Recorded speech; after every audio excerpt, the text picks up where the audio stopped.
Princess SmartyPants by Babette Cole. Princess SmartyPants did not want to get married. She enjoyed being a miss, hanging out with her animal friends, watching animals on TV.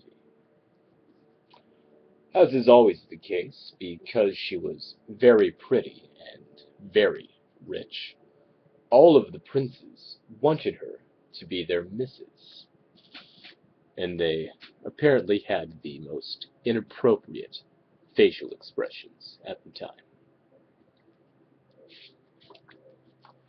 Princess SmartyPants wanted to live in her castle with her pets and do exactly as she pleased, which in this instance is scrubbing down that armadillo dragon thing, which I would also much rather do than be married.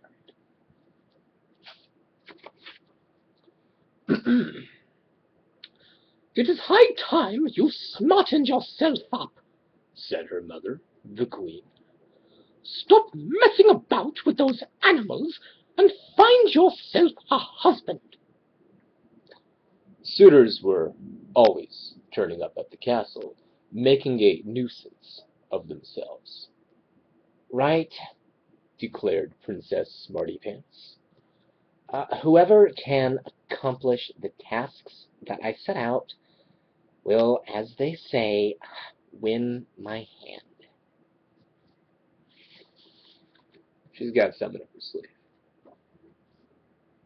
So she asked Prince Compost to stop these slugs from eating her garden.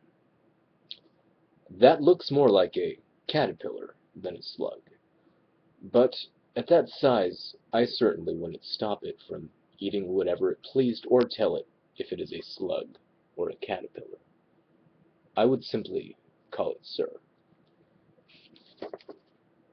She asked Prince Rushforth to feed her pets, which are also enormous, grisly, and live in the dark. She challenged Prince Pelvis to a roller disco dance marathon, which, given his name, it's surprising how quickly he tired out. She invited Prince Bone Shaker for a cross-country ride on her motorbike, which apparently shook him to the bones. She called on Prince Vertigo to rescue her from her tower, which is especially cruel given his crippling phobia is in his name. She sent Prince Bashthumb to chop some firewood from the royal forest, to chop firewood from living trees in the royal forest. She suggested to Prince Fetlock that he might like to put her pony through the paces, and he got bucked clear out of the illustration.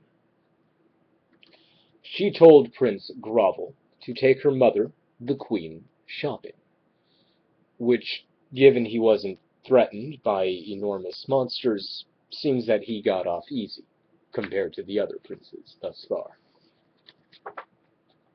She commanded Prince Swimbladder to retrieve her magic ring from the goldfish pond, which did not have goldfish in it, but aquatic monstrosities. None of the princes, reasonably, could accomplish the task that he was set. They all left in disgrace. "That's that, then," said SmartyPants, thinking she was safe. Then Prince Swashbuckle showed up. He stopped the slugs from eating her garden with poison. He fed her pets via helicopter. He roller danced until dawn and rode for miles on her motorbike. He rescued her from her tower. He found some firewood in the forest and he even managed to tame her horrible pony. He took her mother, the queen, shopping, and Prince Swashbuckle also got the magic ring back from the goldfish pond. Prince Swashbuckle didn't think that Princess SmartyPants was so smart after all. So, she gave him a magic kiss. A kiss which turned him into a gigantic, ugly, warty toad for doing what she had asked him to do. Princess Swashbuckle left in a big hurry. When the other princes heard what had happened to Prince Swashbuckle, none of them wanted to marry Princess SmartyPants, despite how pretty or rich she was. So she lived happily ever after. The end.